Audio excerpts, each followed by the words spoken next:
Alors, nous allons reprendre nos travaux. Nous accueillons maintenant les représentantes de Coalition Priorité Cancer au Québec. Alors, je vous inviterai à vous présenter dans un premier temps et par la suite, vous disposerez de 10 minutes.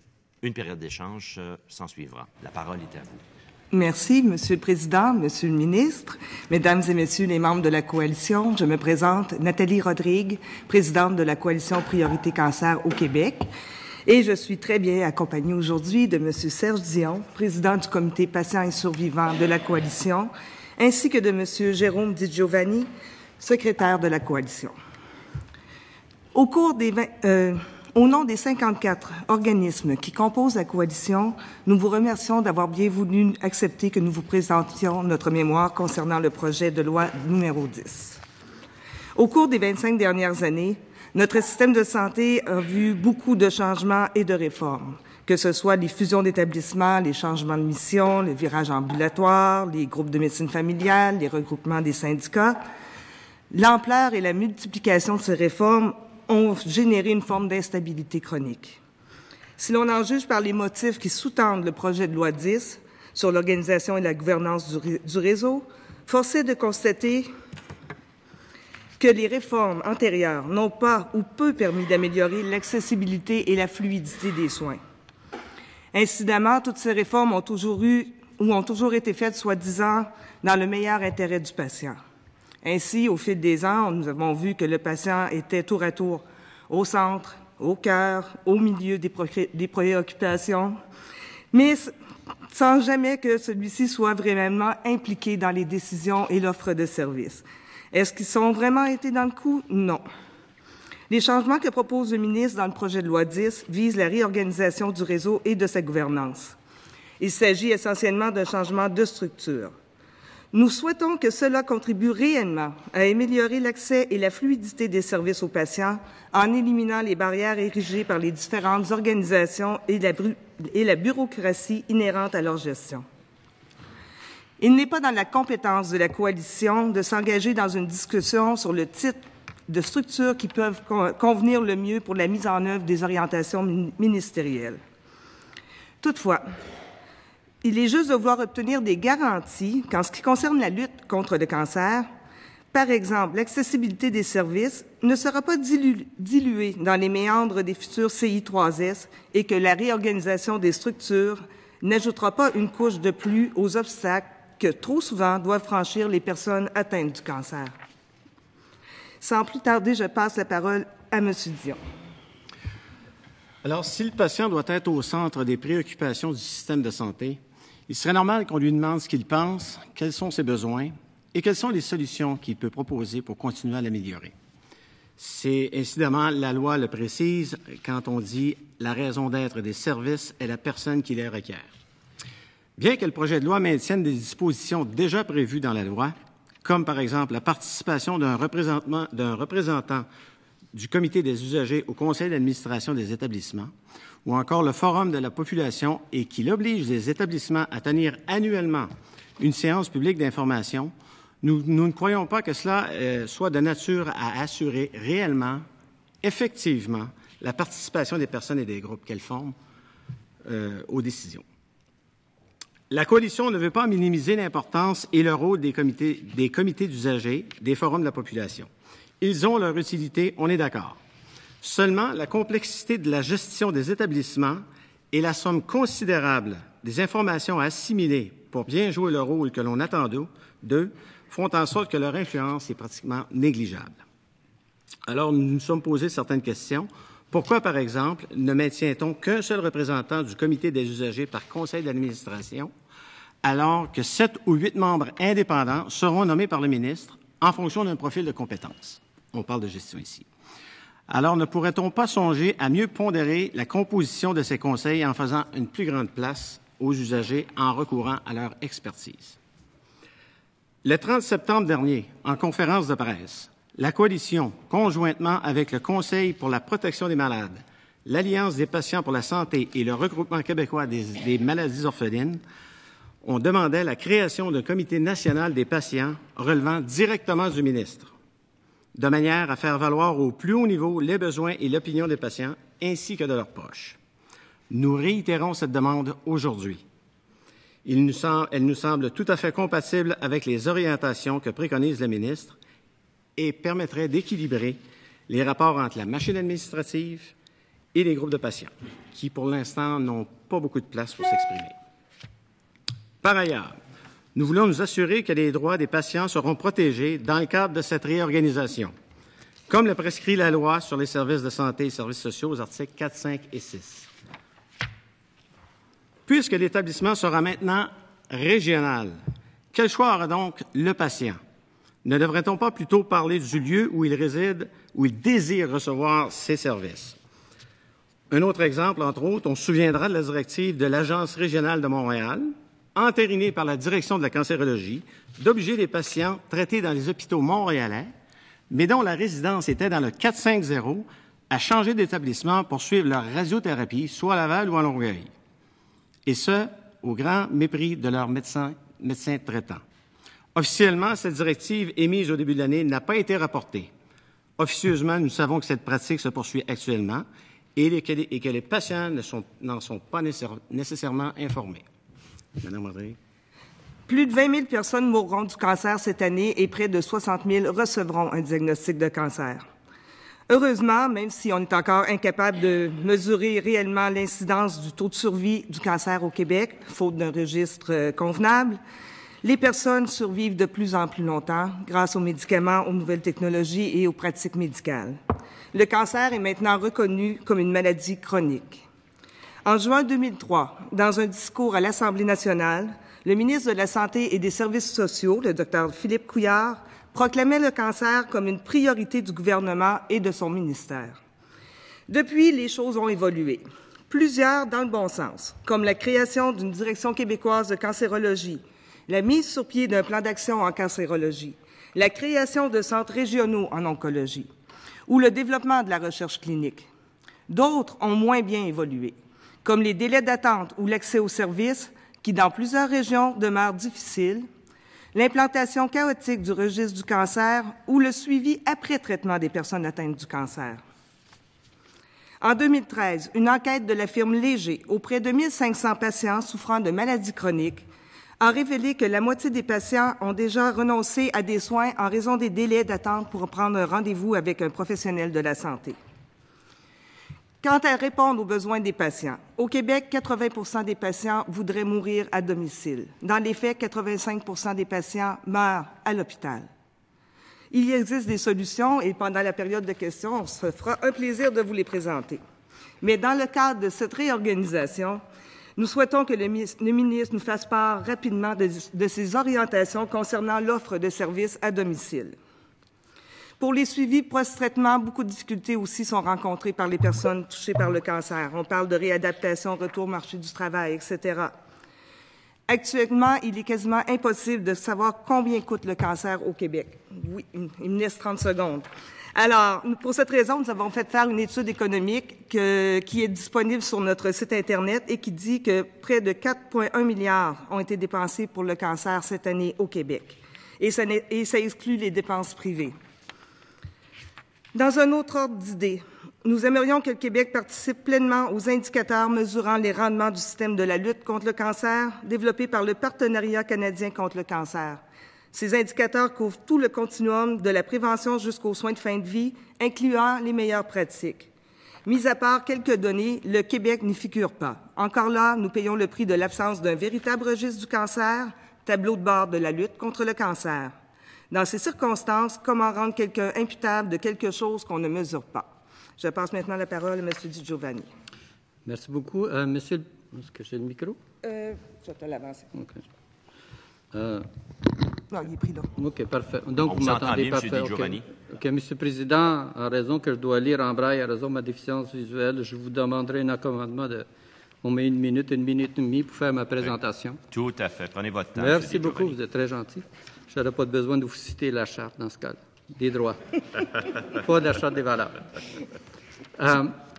Les organismes communautaires, dans la loi de la santé et des services sociaux, et je vous fais remarquer, on cite beaucoup la loi de la coalition, c'est parce que c'est une loi où tout se trouve à l'intérieur, mais cela ne veut pas dire nécessairement qu'elle est appliquée, cette loi-là. Dans la loi de la santé et des services sociaux, les organismes communautaires jouent et ont un rôle très important dans le système de santé, dans le réseau de la santé et des services sociaux. Et je vous citerai au niveau de l'article 334 qui spécifie clairement c'est quoi un organisme communautaire en santé et services sociaux. Les articles 2.1 de la loi spécifient clairement que les personnes et leurs associations doivent et assurer leur participation à la gestion du réseau, à l'administration du réseau, à la détermination des orientations du réseau de la santé, du système de la santé. 2.3, l'article 2.3 spécifie clairement qu'on doit partager les responsabilités entre le secteur communautaire, le réseau de la santé, les professionnels dans le réseau de la santé. L'article 100 clairement spécifie que les établissements doivent définir leurs services, leur panier de services en collaboration avec les organismes communautaires. Mais cela, malheureusement, ne se produit pas. 2 éléments ressortent de toute l'historique de l'application de la loi de la santé des services sociaux et le secteur communautaire.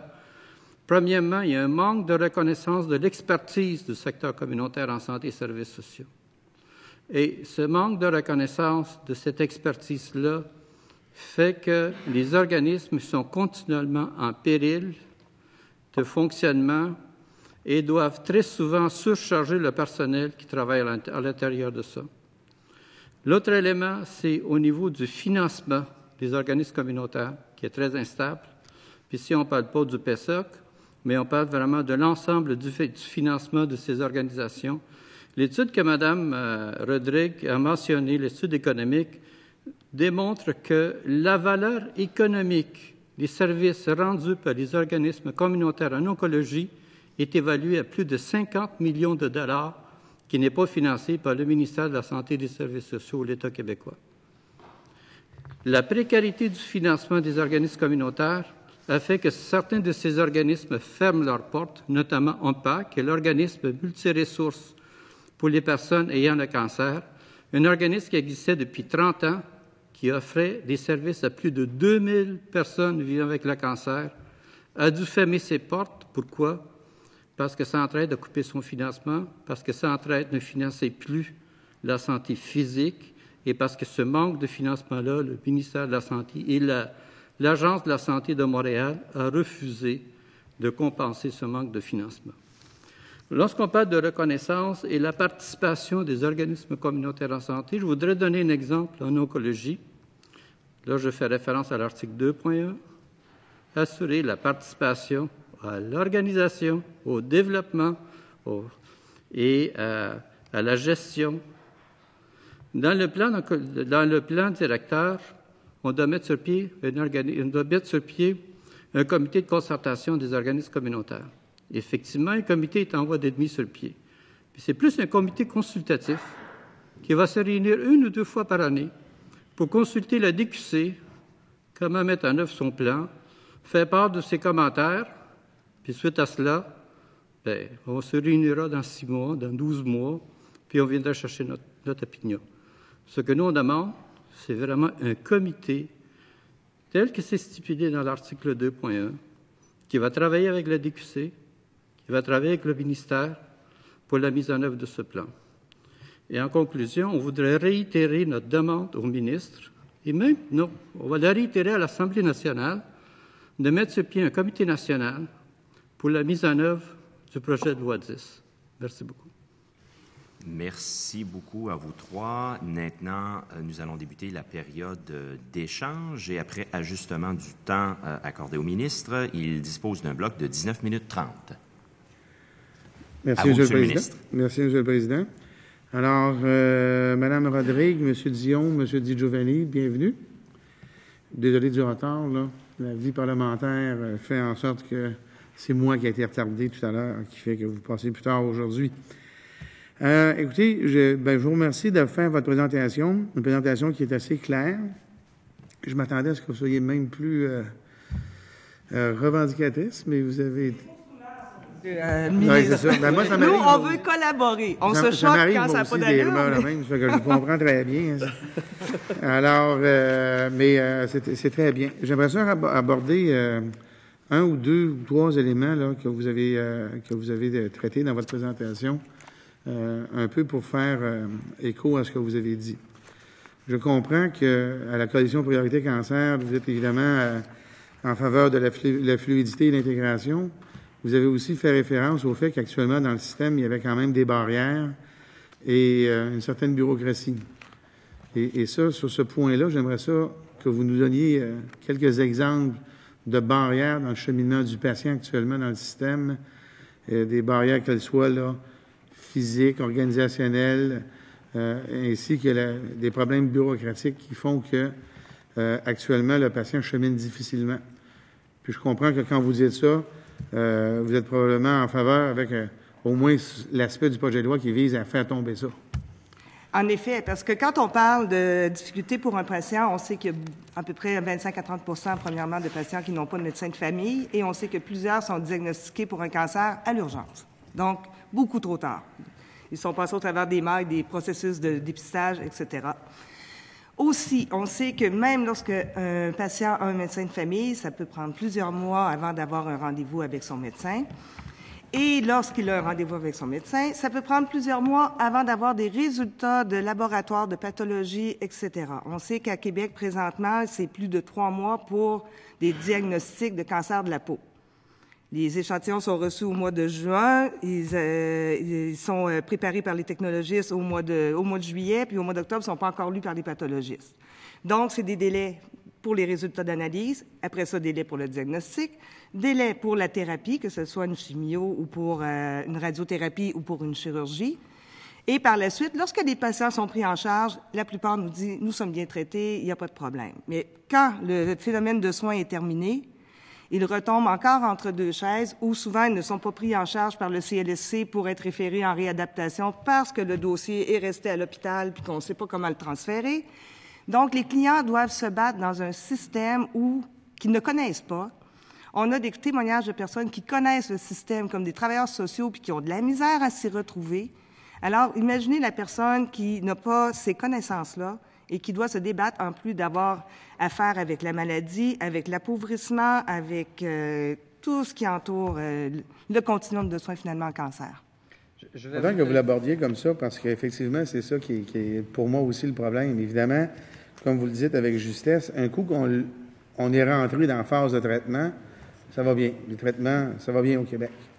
Mais il y a l'avant, comme vous avez bien décrit, puis il y a l'après, qu'on oublie tout le temps. Oui. Parce qu'après, bien, il y a de la convalescence, il y a de la réadaptation, il y a... Retour au marché du travail. Il y a de l'adaptation à une nouvelle vie dans certains cas. L'adaptation qui nécessiterait, vous allez être probablement d'accord avec moi, un accompagnement, ne serait-ce que ça. Et notre système actuellement offre pas ça, ou du moins n'intègre pas ça. Et on gagnerait grandement, pas juste pour le cancer, je comprends que vous êtes ici pour le cancer, évidemment. Mais pour toutes les maladies chroniques. Mais pour toutes les maladies chroniques, le système gagnerait grandement, à mon avis, à ce que quelqu'un, en quelque part, ait la capacité, ou du moins la mission d'intégrer tout ça. Je vous écoutais nous raconter que on a quand même fait des progrès là, en lutte contre le cancer avec nos programmes de lutte et ainsi nos protocoles et tout. Mais quand je vous écoute, je comprends aussi que le bout d'après ou le bout d'avant, on ne l'a pas réglé.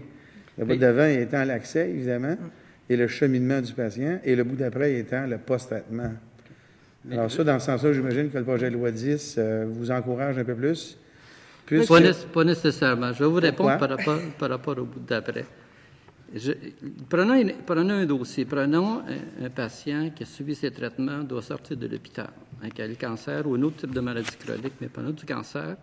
Le dossier doit automatiquement être transféré au CLSC pour qu'il puisse ensuite déterminer quels sont ses besoins en maintien à domicile, adaptation de maison, réinsertion au milieu du travail, et c'est-à-dire de faire l'évaluation par l'ergothérapeute qui doit être attaché au CLSC ou en privé. Lorsque ça fait 6 mois ou doit attendre 12 mois pour aller chercher ça, il y a des besoins immédiats en termes de maintien à domicile, en termes de l'hygiène et tout ça.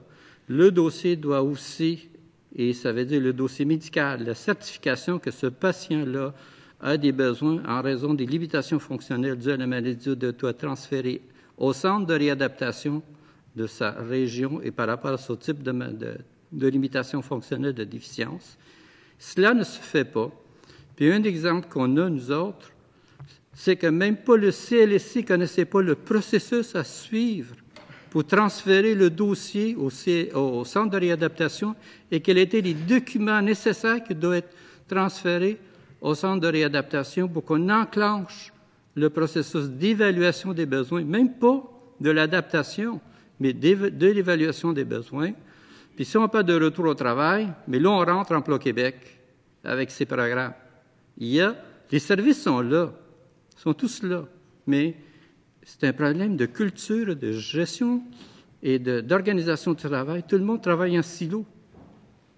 Et là, la réadaptation mange un coup, puis le patient, c'est lui qui souffre. Le projet de loi 10, il y a des éléments. Ce qui est intéressant dans votre projet de loi, c'est que ça nous permet de faire cette réflexion-là. Ce qui est inquiétant, c'est que si on n'obtient pas notre comité d'association de patients, on va retourner au même point, c'est-à-dire qu'on va modifier les structures, on ne touchera pas à la pratique professionnelle, on ne touchera pas à la pratique organisationnelle du réseau de la santé et des services sociaux. Puis dans 5 ans, dans 6 ans, dans 7 ans, on va crier au scandale parce que ça coûte trop cher, puis on va refaire la même chose. Parce que le projet de loi 83 de l'ancien ministre de la Santé, le ministre Couillard, qui est maintenant premier ministre, promettait ça aussi. Si on relit tout ce qui s'est dit dans les débats de la commission parlementaire et des mémoires, beaucoup de ces choses-là étaient déjà mentionnées. Ça va? Alors, M. Di Giovanni, moi, je suis content que vous l'abordiez sous cet angle-là parce que c'est exactement ce que l'on veut faire. Moi, je fais les mêmes constats que vous, en ce sens que le cheminement du patient et la coordination et l'intégration, le cheminement du dossier, la coordination entre une instance et l'autre instance, c'est exactement ce qui ne fonctionne pas. Et en plus, ça ne fonctionne pas pour des gens qui sont dans des situations de grande vulnérabilité et de grandes problématiques médicales et de santé. Et le projet de loi 10, je peux vous le rassurer là-dessus, c'est ce que ça vise à corriger. Et actuellement, quand vous nous dites que c'était les mêmes objectifs avant, OK, mais ça ne s'est pas réalisé. Et on sait pourquoi ça ne s'est pas réalisé. Une des problématiques qui fait en sorte que la chose ne s'est pas réalisée, c'est que personne n'avait ni l'autorité, ni la volonté, je dirais, sur le terrain de la faire, cette intégration-là. Quand je fais le parallèle aujourd'hui avec ce qu'on a fait en termes de programme de lutte contre le cancer, pour la partie purement traitement ou investigation et traitement, on a fait un bout de chemin, mais il ne reste pas moins que quand on a décidé d'aller dans cette direction-là, on y est allé. Et avec le projet de loi 10, ce que l'on veut décider, c'est de faire ce qui n'a pas été fait, l'intégration du cheminement complet. Et quand vous dites avec justesse, M. Di Giovanni, que c'est un changement de culture que l'on doit atteindre ou tenter d'atteindre, sachez que dans mon allocution au dépôt du projet de loi, ça a été ma première phrase. Changer la culture. Et changer la culture, ça veut dire que les décisions se prennent pour le patient. Et prendre les décisions pour le patient, mais ça veut dire qu'une personne saine d'esprit, comme vous, est capable de se réaliser qu'il y a des points d'achoppement. Puis ça prend pas un PhD en économie pour voir les points d'achoppement. Mais à un moment donné, ça prend la volonté et parfois des lois pour faire en sorte que ces points-là d'achoppement soient corrigés. C'est pour ça qu'il faut impliquer les patients dans l'élaboration des services pour répondre aux besoins. Et c'est là où je voulais en venir. Je suis content que vous ayez terminé ma phrase dans une certaine mesure. Comment vous le voyez, là? Je comprends un peu, mais pas complètement, le fonctionnement. Je comprends la finalité, évidemment. Mais comment voyez-vous le fonctionnement, l'intégration dans cette structure-là de ce que vous appelez un comité national de patients qui relève du ministre? Bon, je vais utiliser votre projet de loi pour y répondre. Allez-y. Dans un premier temps, allons à l'article 11. L'article 11, qui spécifie, à fin de compte, c'est les critères que vous mentionnez au niveau de la nomination par le ministre. Dans ces critères-là, c'est très bon. Si on lit ça, là, c'est quelqu'un qui est en MBA ou à l'école, à l'ENAP, qui sort avec un beau diplôme. Il manque un certain nombre de critères, dont tout le critère du partenariat et du travail avec le secteur communautaire. C'est pas inné, ça. Ça prend des compétences pour travailler avec ça. Toute la question aussi de de la coordination, l'organisation et l'implication du patient et de sa famille à l'intérieur du panier de services. Ça prend que les gestionnaires qui vont à la tête de vos CI3S doivent avoir ces compétences-là. Le comité national va pouvoir travailler avec vous pour élaborer ces critères et s'assurer que les gens qui vont être embauchés, qui vont aller sur les conseils d'administration, vont avoir ces critères-là pour mettre en place cette nouvelle structure. L'article... c'était quoi? 2 secondes. 59. Ouais, l'article 59, merci bien. L'article 59, c'est extrêmement intéressant. C'est parce que là, on voit ce que vous voulez faire avec la structure, c'est-à-dire l'établissement régional pour assurer, à fin de compte, toute la participation de la population à la gestion. Ça me fait penser à quelque chose qui existait en 1983, le Forum de la population. Le concept était beau, mais là, ce qui a été mis en opération, c'était une vraie farce. En anglais, on appelle ça du window dressing. C'était du cosmétique. Les gens se réunissaient tous les 2 mois, donnaient leur avis à la régie, à l'agence, puis ça finissait là. On revenait dans 2 mois, on posait des questions de suivi. C'était des belles phrases creuses, très bien structurées, mais ça ne donnait rien. Le comité va pouvoir travailler avec vous pour mettre en place les critères, le processus, les mécanismes. L'article 105, c'est l'établissement du plan en concertation avec les organismes communautaires. Mais il faut mettre en place la structure. Il faut savoir comment ça va se faire. C'est lié dans la loi sur les services de santé et services sociaux, mais ce n'est pas vraiment appliqué. Cette fois-ci, grâce à votre projet de loi, ça nous permet de poser ces questions-là, d'avoir ce genre de discussion-là. Et maintenant, on demande une voie à la mise en œuvre de cela. Vous le reconnaissez jusqu'à un certain point, Monsieur le ministre. Vous voulez vous donner un comité pour vous aviser au niveau des nominations. Bien, donnez-vous un comité d'associations de patients qui vont vous aviser comment mettre le patient au centre et comment gérer le réseau en fonction des besoins du patient. Je pourrais peut-être ajouter, pour donner un exemple concret, parce que vous, comme moi, on est pragmatique, la question du 450 versus le 514 pour les traitements en radiothérapie. Si on avait consulté aussi les patients avant de mettre cette directive-là en place, probablement qu'on aurait dit, les patients, oui, d'accord de rapprocher les soins, moi je demeure à Laval, d'accord pour avoir ma radiothérapie à Laval, même si j'étais traitée à Maisonneuve avant, si j'ai la même qualité de soins, si j'ai pas un cancer qui nécessite un niveau 4 au niveau de l'offre de service, je suis d'accord. Et si je peux avoir vraiment l'assurance que mes traitements seront similaires à ce que j'avais à Montréal, parfait.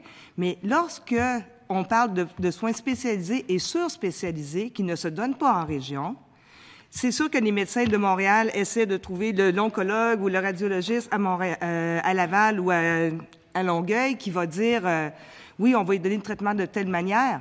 Mais avec la manière qu'on a procédé, c'est qu'on a dit, on coupe les budgets, vous allez être financé selon ce que l'agence prévoit et vous allez envoyer vos médecins dans le 450. Et par la suite, ce que ça cause, c'est qu'il y a des patients qui retombent sur des listes d'attente parce que là, il y a des délais. Il n'y a plus de délai à Montréal. On a même à Maisonneuve-Rosemont, si quelqu'un a besoin d'un traitement de radiothérapie, allez-y, vous allez passer vite. Mais on a fait ça en catimini. L'Agence, la Direction québécoise de cancérologie, les agences de Montérégie et de Laval, et on n'a pas demandé aux patients qu'est-ce qu'ils en pensaient. Puis en même temps, on dit dans la loi, le patient a le droit de choisir son médecin et son hôpital, alors que cette décision-là va totalement à l'encontre. On s'est fait traiter de menteur en disant que c'était pas vrai que ça s'était fait. Ça se fait dans les faits, Monsieur le ministre. Je vous le dis, OK? Ça se fait, les archivistes trient les dossiers des patients, 450 dans une pile. On essaie de les retourner dans leur secteur, même si ça fait un 3e cancer pour une personne, puis il y a toujours eu le même oncologue dans un hôpital montréalais. On lui dit, bien là, c'est fini, le lien est coupé, vous retournez dans votre quartier. Peut-être qu'on n'aurait pas procédé de la même manière ou avec un petit peu plus de jugement si on avait eu des patients autour de la table avant de prendre une décision. Madame Rodrigue, vous savez très bien que je sais que ce que vous dites est vrai. Je l'ai abondamment critiqué moi-même. Cette affaire-là a été extrêmement mal faite. Et à bien des égards, c'était insultant pour les patients, puis c'était déstabilisant aussi pour les patients. C'est les patients qui écopent, là. Tout à fait. Je suis d'accord avec vous, et c'était pas la chose à faire. Il fallait simplement s'adresser essentiellement aux nouveaux patients et laisser aller les patients avec Qui étaient là déjà en place. Exactement. C'était pas compliqué à faire, là, cette affaire-là, là. Mais évidemment, ça n'a pas été fait de même. Et d'offrir peut-être à des patients qui étaient déjà là, est-ce que pour un traitement semblable, similaire, vous êtes prêt à retourner dans votre région? Mais de laisser le choix, de le proposer et de laisser le choix aux patients. Même pas la référence était faite à des médecins. Les patients étaient laissés à eux-mêmes. Trouvez un nouveau médecin, puis merci, bonjour. Mais je suis tout à fait d'accord. Cette affaire-là, c'est mal passé, évidemment. Personnellement, je ne l'aurais pas fait comme ça. Et aujourd'hui, je suis déçu d'apprendre que le problème existe encore. Alors, je vous remercie de me le faire noter. À lire la Gazette, l'article de la Gazette sur l'hôpital juif, entre autres, qui est paru le 26 octobre. Oui, celui-là, je l'ai lu. Ouais. Celui-là, je l'ai lu. Très intéressant. Maintenant, je vais quand même faire un petit bout éditorial, puis vous me corrigerez là, si vous n'êtes pas d'accord. Je pense quand même que le rôle du gouvernement est de ramener ou d'amener le service le plus près du patient possible dans toutes les circonstances. Et à qualité égale, parce que je pense qu'on peut dire ça, à qualité égale, surtout dans une intégration comme le projet de loi 10 veut faire, à un moment donné, il y aura une uniformisation des protocoles. Là. Ça veut dire qu'on pourra vraiment, là, et vous et moi, on sait que on peut avoir un diagnostic dans une région, on peut avoir la même dans l'autre. Là. Alors, on sait qu'il y a des problèmes de ce côté-là et on se comprend très bien. Et là aussi, ça devient une question essentiellement d'intégration. Mais vous allez être d'accord avec moi qu'à un moment donné, on doit quand même, de façon budgétaire, on n'a pas le choix de l'avoir, là, amener le service aux patients. Et il y a une conséquence au bout de la ligne, c'est que malgré le fait qu'on laisse le patient choisir, à un moment donné, le choix peut être près de lui et on ne peut pas toujours investir dans le même centre, là. Oui, on n'est pas contre, nous, au comité. Sauf que moi, depuis plusieurs mois, je suis en tournée provinciale et puis je vais sur le terrain, je vais voir ce que les gens ont à dire. Et puis, je dirais, les problèmes les plus souvent mentionnés, c'est justement ça. C'est comment ça se fait que la loi me dit que j'ai le droit d'aller où est-ce que je veux, de choisir mon médecin, et que dans les faits, effectivement, ça se fait pas. J'ai des gens aussi en région qui nous ont dit, écoutez, on manque de ressources en oncologie. On a une infirmière pivot pour je ne sais pas combien de dossiers. Comment on va faire pour régler tout ça? On aimerait peut-être aller ailleurs. On ne nous le permet pas. Je reviens sur votre projet de loi, l'article 39, qui dit qu'un établissement public ne peut refuser de recevoir un usager dirigé vers ses services par un autre établissement. Je pense que vous allez avoir beaucoup de difficultés à faire respecter cet article-là. Et puis, on va avoir beaucoup de difficultés à expliquer ça à nos gens sur le terrain. Il ne me reste pas beaucoup de temps. Je pense qu'il me reste juste le temps de répondre à cette question-là. Si vous me permettez, là, ça ne sera pas très long, de prendre un peu de temps, mais ça ne sera pas long. C'est parce que ça, c'est la quadrature du cercle. La quadrature du cercle fait qu'à un moment donné, on ne peut pas tout budgéter et d'un côté, on veut ramener le service le plus près du citoyen possible et on veut absolument laisser le choix au citoyen d'aller où il veut. Mais de façon prospective, là, c'est impossible de prévoir que les patients vont accepter d'aller au point de service qui est près de chez eux, même s'il est démontré que la qualité est là. Alors, à partir du moment où moi, j'amène le service, je prends la radiothérapie, par exemple, dans le 450, avec un niveau de professionnalisme qui est équivalent à l'hôpital universitaire, bien, je l'ai amené, le point de service, puis si les gens ne veulent pas le prendre, je fais quoi? Alors, est-ce que je continue à financer proportionnellement plus grandement un autre centre parce que les gens veulent aller là, ou à un moment donné, j'équilibre les choses? Il faut que le financement suive le patient, justement, qu'on cesse de financer historiquement. Mais en même temps, est-ce que un des deux puits devient sans fin? Ça, c'est la quadrature du cercle. Merci beaucoup. Alors, ceci met fin à cette période d'échange avec le ministre. Je cède maintenant la parole à notre collègue député de Taillon de l'opposition officielle pour une période de 14 minutes. Merci beaucoup, Monsieur le Président. Alors, bienvenue, Madame Rodrigue, Monsieur Di Giovanni, Monsieur Dion. Je vous donnerai le temps de répondre à la dernière intervention que vous aviez avec le ministre. Vous étiez sur une envolée. J'aimerais vous entendre pour quelques minutes parce que nos minutes sont très comptées, mais quand même, j'aimerais vous entendre finir votre réponse. Il y a un certain nombre. Okay, Il y a un certain nombre d'éléments par rapport à ça. Premièrement, il faut connaître les services qui existent sur le territoire. Okay? On refait à l'article, à la loi de la santé, c'est clairement spécifié, il faut que les personnes soient informées des services qui existent, mais moi, je voudrais bien voir, disons, depuis les 2 dernières années, ce qu'il y a une campagne d'information, depuis les 3, depuis les 5, depuis les 10 dernières années, pour nous informer des services qui existent, et passer par l'entremise du secteur communautaire en partenariat, non. L'autre élément, là, ce qu'on parle, puis ça, je suis d'accord que les ressources sont limitées. Parce qu'il y a un bout de phrase qui existe, tenant compte des ressources humaines, financières et matérielles, on est tout à fait d'accord. Mais c'est une phrase qui est devenue passe-partout, qui nous est servie continuellement. Mais moi, je voudrais bien qu'on nous démontre, qu'est-ce qu'on demande là, que les ressources n'existent pas. Et la démonstration n'a jamais été faite. La seule chose qu'on attend, les ressources n'existent pas, ça nous coûte tant de millions de dollars par année, même milliards de dollars par année, et on n'a plus les moyens. Bien là, on va s'asseoir. C'est ça l'idée du Comité national aussi. On va s'asseoir, puis on va regarder ça. Si on est dans la loi qu'on doit gérer, on est responsable de la gestion, puis on doit être impliqué dans l'administration, dans le développement, faisons-le vraiment par rapport à ça. Et ça, c'est ce qu'on demande actuellement par rapport à toute cette question-là, du coût, puis de l'information, puis de s'assurer qu'on a vraiment les services au bon moment, à la bonne place, puis pour les bons besoins. Et je pense qu'en impliquant les patients dans les décisions ou dans la mise en place de certains services, on aurait une vision plus agrandie des impacts de faire un choix ou de ne pas faire un choix. Je parlais tout à l'heure que 80 des Québécois désiraient mourir à domicile. Dans les faits, au Québec, c'est 9 On a 5 qui meurent dans les urgences, à peu près 50 dans des lits de courte durée, des lits électifs qui retardent des chirurgies et qui coûtent encore de l'argent au système parce que la personne qui pourrait retourner au travail après sa chirurgie est en arrêt de travail. On n'a pas cette vision-là au ministère. On a comment ça coûte là maintenant. Mais si on ferait comme c'est fait dans certaines régions, dont certains secteurs de Montréal, la région de l'Arthabasca et de l'Érable, ou des hôpitaux, des médecins dans des hôpitaux, on fait des alliances avec des infirmières, des travailleurs sociaux, des organismes communautaires sur le terrain pour maximiser l'offre de soins à domicile de fin de vie. On est arrivé à des taux de décès à domicile de 50 Alors, c'est d'autant moins de personnes qui occupent des lits à l'hôpital. C'est d'autant plus de personnes qui sont respectées dans leur choix. Et les personnes qui vont à l'hôpital puis qui auraient voulu rester à la maison, c'est souvent que ça n'a pas été possible parce qu'il n'y avait pas personne, il n'y avait pas de proche aidant.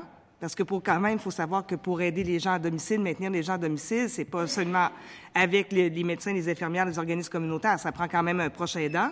Donc, il faut aussi le soutenir dans sa vie puis dans ses défis qu'il a à relever. Mais les personnes qui vont mourir à l'hôpital prennent un espace de temps moins élevé. Au lieu d'être 2 mois, des fois, dans un lit d'hôpital, ils vont arriver, puis 2-3 jours plus tard, ils vont décéder parce qu'on était capable de les garder à la maison, dans de belles conditions, en absence de douleur, mais il vient un moment donné que parfois, c'est pas possible de décéder à domicile. Mais la pression que ça enlève quand des groupes s'organisent et décident de travailler ensemble et non de se regarder comme des chiens de faïence parce que le communautaire, c'est pas bon, etc. Quand cette confiance-là s'établit entre les différents acteurs sur le terrain, on arrive à des beaux résultats qui font économiser énormément au système de la santé. Donc, il va falloir que, quand on parlait, c'est ça, c'est un changement de culture. Puis quand on fait ces mouvements-là, il faut apprendre aussi à se mesurer. Puis nous sommes encore dans une culture de la non-mesure. On compile dans les agences des statistiques, mais on n'a pas d'indicateurs fiables pour savoir où on s'en va. Si vous me permettez, c'était une de mes interventions parce que là, les minutes filent, on n'a que 9 minutes. Excusez-moi. Alors, d'abord, moi, je veux vous dire que il y avait eu aussi une enquête il y a 3 ans où on avait au Québec, et vous aviez participé, la Coalition Priorité Cancer, a démontré que 18% des personnes qui apprenaient qu'elles avaient un cancer n'avaient pas de médecin de famille. Alors, ça traduit bien ce que vous avez dit. Ça veut dire que les gens l'apprenaient à l'urgence, en se rendant à l'urgence, peut-être après avoir fréquenté quelques urgences rapides dans des cliniques médicales, mais finalement, à l'urgence d'un hôpital, finissaient par l'apprendre. Et c'est sûr que dans un contexte où on manque de médecins de famille, si on doit les attribuer à quelqu'un, ce patient qui a un diagnostic de cancer va avoir besoin d'un suivi d'un médecin de famille pour gérer tout ce qui accompagne, autant au niveau psychologique que physique, les besoins de cette population-là. Donc, je comprends très bien votre démarche. Si on veut revenir un peu avec le projet de loi 10, moi aussi, j'avais ciblé là, les indicateurs éprouvés. Je trouve tout à fait inacceptable que le Québec soit le seul pour lequel on ne puisse pas extrapoler les statistiques canadiennes. Alors, pour les gens qui nous écoutent, on peut être capable de savoir partout au Canada la prévalence de certains cancers, les durées de traitement, la nature des traitements et tout ça, mais pas avec le Québec parce qu'on n'a pas organisé notre système d'information pour ça. Et ça m'apparaît être une priorité parce que ce que vous avez dit avec justesse, quand on ne sait pas ce qu'on cherche, on n'a pas de chance de le trouver. Puis quand on n'a pas d'indicateur pour le mesurer, on n'a pas de chance de s'améliorer puis de faire qu'on soit plus performant. Alors vraiment, il y a quelque chose qui est là, mais que moi, j'ai de la misère à déduire de façon automatique avec le projet de loi 10. Là. Je ne peux pas voir du tout de lien entre les deux. Et peut-être qu'il est là, mais à ce moment-là, ce qui ressort dans votre mémoire, ce qui ressort dans la proposition de beaucoup d'autres, c'est qu'avec le projet de loi 10, il faut absolument que le ministre nous donne ce qui est dans sa tête pour l'instant, c'est-à-dire les orientations et le plan de transition. Parce que sinon, on ne sait pas à quoi on dit oui, à quoi on dit non, à quoi on dit peut-être, puis à quoi on veut améliorer. Alors, est-ce que vous pouvez me donner un exemple de trajectoire de soins que vous souhaiteriez avoir pour les patients qui ont un cancer?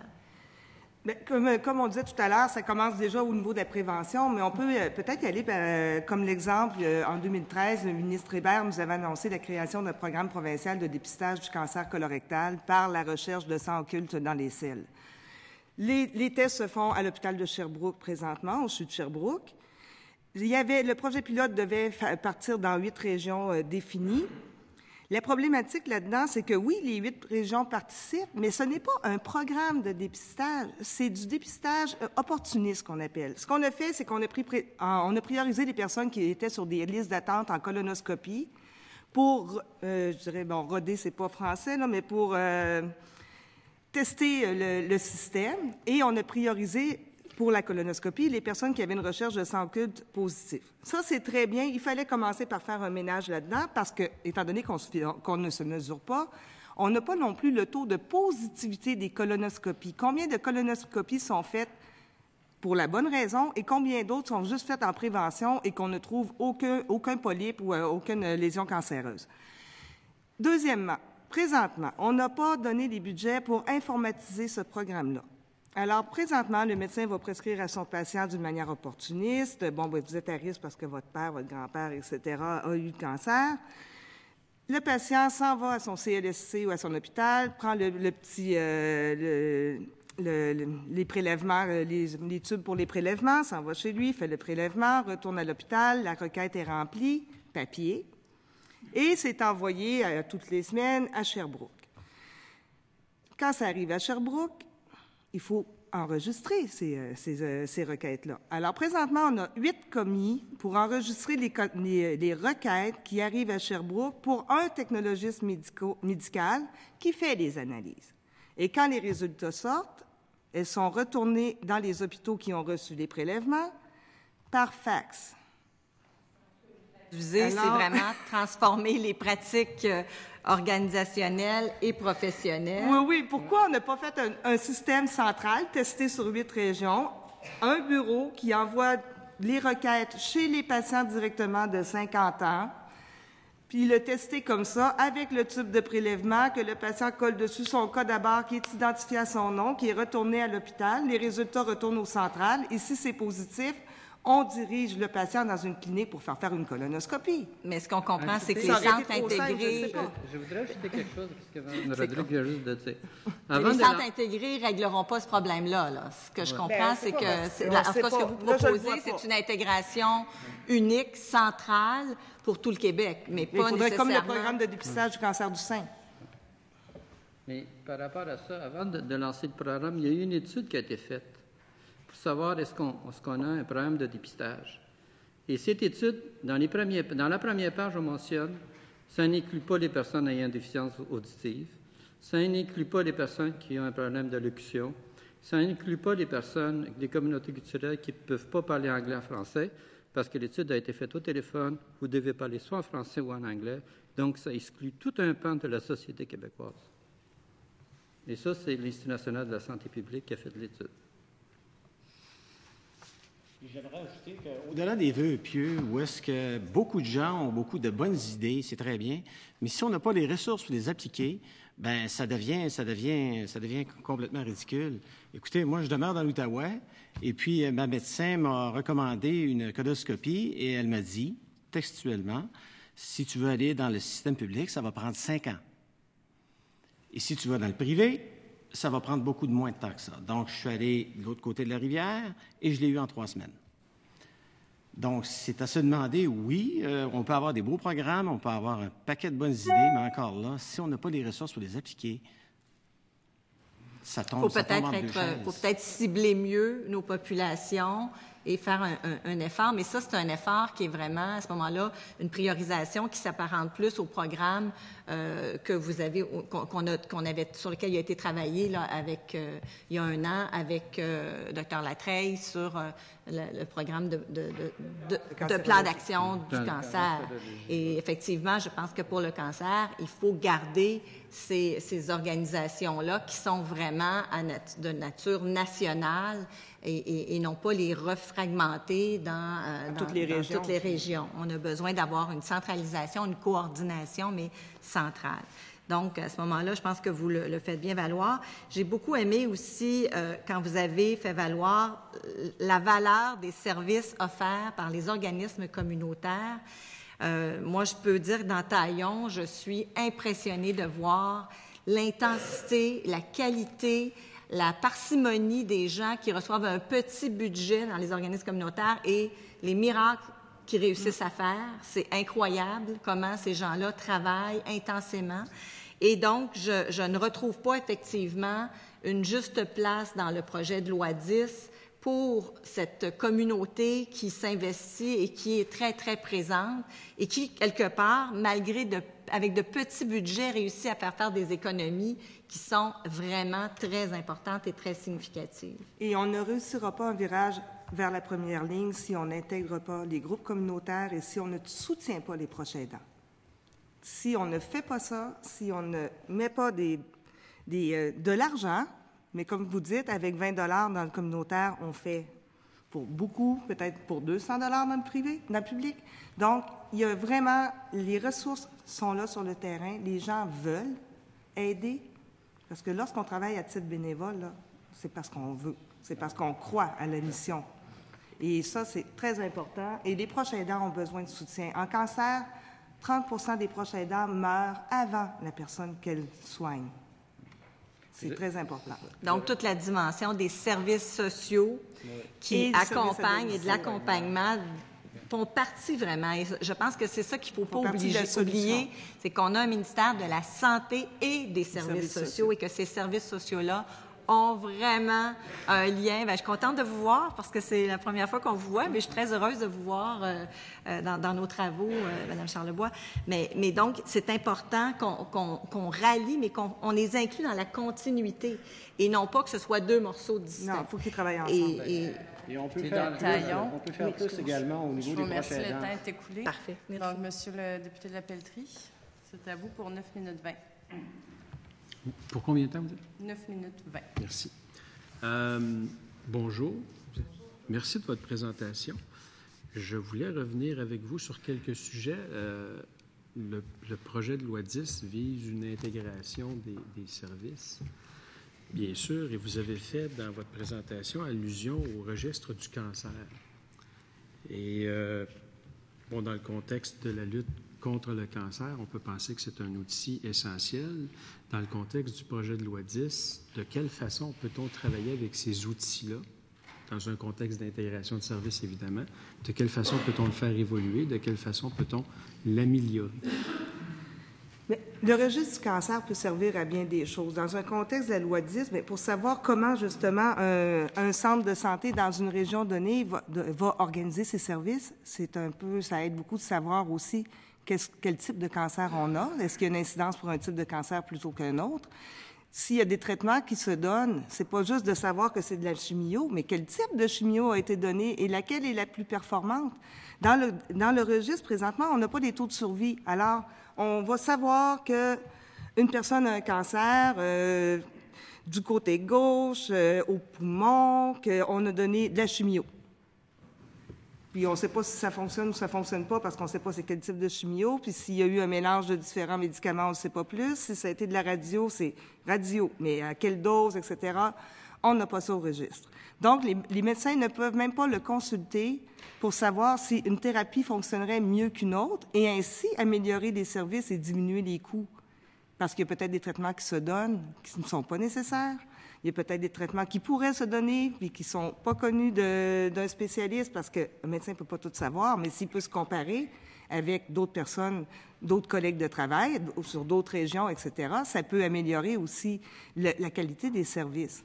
On peut décider dans une région donnée, si on voit qu'il y a de plus en plus de femmes qui ont un cancer du sein autour de 40 ans, bien, peut-être que le programme de dépistage dans cette région-là pourrait débuter plus tôt, puis on pourrait aussi travailler à rechercher les causes.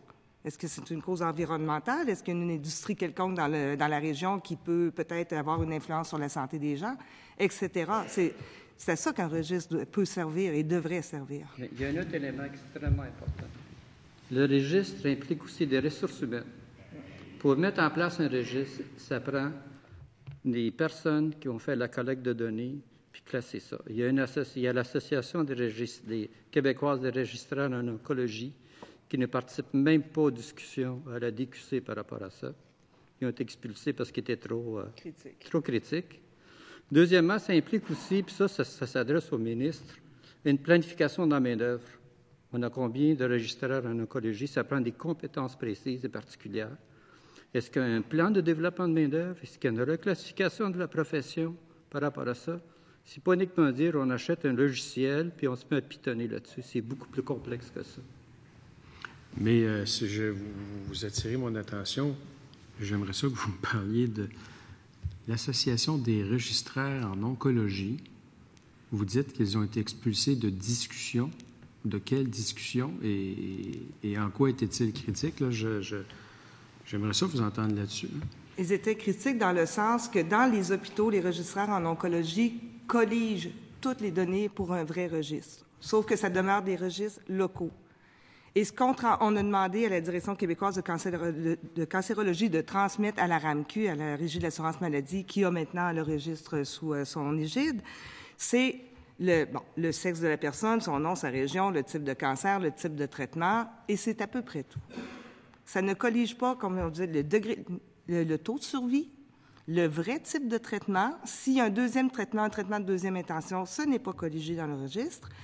Et sur le terrain, les personnes n'ont pas les capacités de colliger deux registres non plus. Alors, ce que l'association demandait, c'est qu'on forme plus de registraires en oncologie, mais qu'on crée le titre d'emploi de registraire en oncologie. Parce que pour être registraire, c'est une année de plus au cégep qu'un archiviste médical. Mais pour le moment, ces personnes-là n'ont pas de reconnaissance de titre d'emploi. Ils vont aller étudier un an de plus, ils ne seront pas payés plus, ou à peine. Puis là, on leur demande de remplir un registre. Ils sont en nombre insuffisant sur le terrain à l'hôpital et de dupliquer les données pour les envoyer au registre à la RAMQ. Alors que si on avait eu un système intégré, lorsqu'ils auraient rentré les données à l'hôpital, dans leur registre, ça se serait transféré automatiquement. Mais là, c'est pas ça. Alors, on recommence le travail et il y a eu un document récemment qui est sorti sur la planification de la main-d'œuvre pour les registraires en oncologie, mais ça ne tient pas compte de ce double aspect-là. Alors, on dit, il y a assez de registraires en oncologie au Québec présentement pour fournir les données au registre. Oui, mais le registre est incomplet. Et qui va rentrer les statistiques à ce moment-là pour les registres locaux dans les hôpitaux si on dit que ces personnes-là doivent être priorisées le registre du cancer au Québec, qui est incomplet? Alors, qu'est-ce qu'on fait?